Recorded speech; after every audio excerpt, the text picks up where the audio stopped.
Assalamualaikum warahmatullahi wabarakatuh. Alam semesta merupakan objek kajian yang selalu menarik perhatian para ilmuwan muslim di era keemasannya.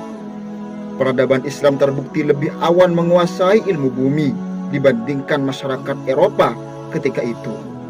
Masyarakat Eropa yang terkungkung dalam era kegelapan dan meyakini bahwa bumi itu datar terbantahkan oleh ilmuwan muslim pada abad ke-9 Masehi yang telah menyatakan bahwa bumi itu bulat seperti bola. Di Eropa, wacana bentuk bumi bulat baru berkembang 7 abad setelahnya, yaitu pada tahun 16 Masehi. Di tengah kekuasaan gereja yang dominan, Nikolaus Kopernikus yang hidup pada tahun 1473 sampai 1543 Masehi melawan arus dengan menyatakan bahwa bumi itu bulat seperti bola. Barat kemudian mengklaim bahwa Kopernikuslah yang kali pertama yang menggulirkan teori tersebut. Namun klaim itu akhirnya terbantahkan. Sejarah kemudian mencatat bahwa para sarjana muslimlah yang mencetuskan teori tersebut. Buah pemikiran Kopernikus ini ternyata diinspirasi hasil pemikiran ilmuwan muslim. Para sejarawan sains telah menyatakan sejak tahun 1950-an mereka mengkaji hubungan Kopernikus dengan pemikiran ilmuwan muslim dari abad ke-11 sampai dengan 15 Masehi. Salah seorang ilmuwan tersebut bernama Edward S. Kennedy dari American University of Beirut dan George Saliba dalam bukunya Islamic Science and the Making of the European Renaissance dijelaskan bahwasanya menemukan adanya kesamaan antara matematika yang digunakan Kopernikus untuk mengembangkan teorinya dengan matematika yang digunakan para astronom Islam 2 atau 3 abad sebelumnya. Pemikiran Kopernikus ini ternyata banyak dipengaruhi oleh para astronom muslim. Di antaranya adalah Ibnu Asyatir yang wafat pada tahun 1375 Masehi, Mu'ayyiduddin Al-Urdi yang wafat pada tahun 1266 Masehi, dan Nasiruddin At-Tusi yang wafat pada tahun 1274 Masehi. Seperti halnya bangsa Eropa, bangsa Cina yang lebih dulu mencapai kejayaan daripada Islam menyatakan dan meyakini bahwa bumi itu datar dan membentuk kotak. Orang Cina baru mengubah keyakinannya itu pada abad ke-17 Masehi pasca dinasti Ming. Sejak abad itulah, melalui risalah yang ditulis Xiong Mingyu dengan judul Gi Chichao, wacana bentuk bumi bulat berkembang dan diterima di negeri tirai bambu tersebut. Beberapa abad sebelum Cina dan Barat mengakui bahwa bentuk bumi bulat, dunia Islam telah membuktikannya.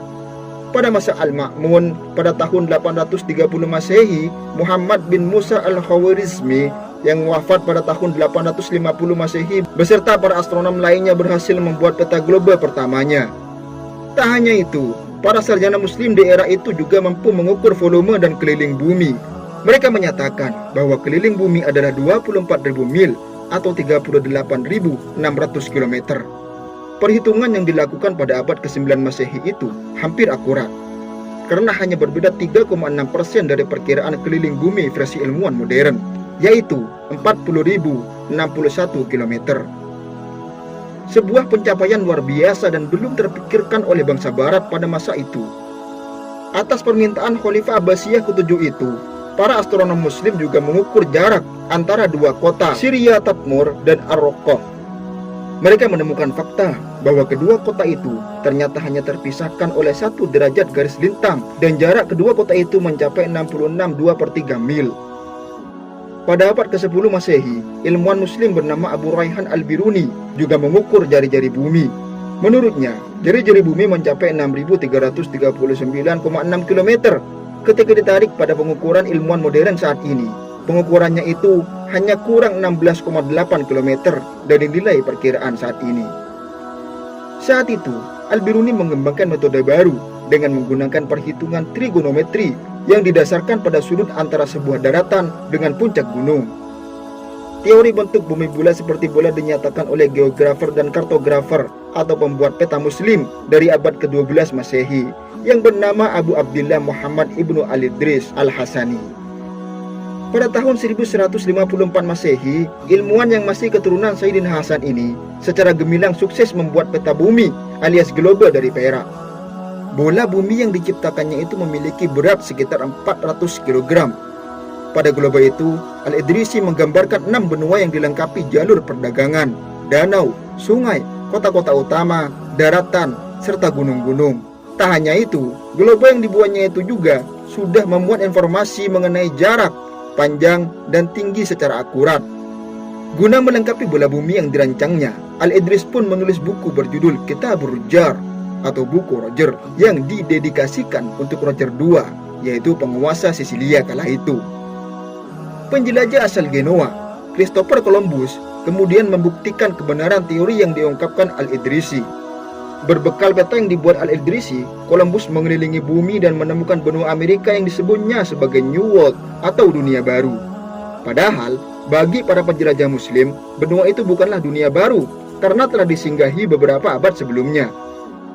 Dalam ekspedisi yang dilakukan itu, Columbus meyakini bahwa bentuk bumi adalah bulat.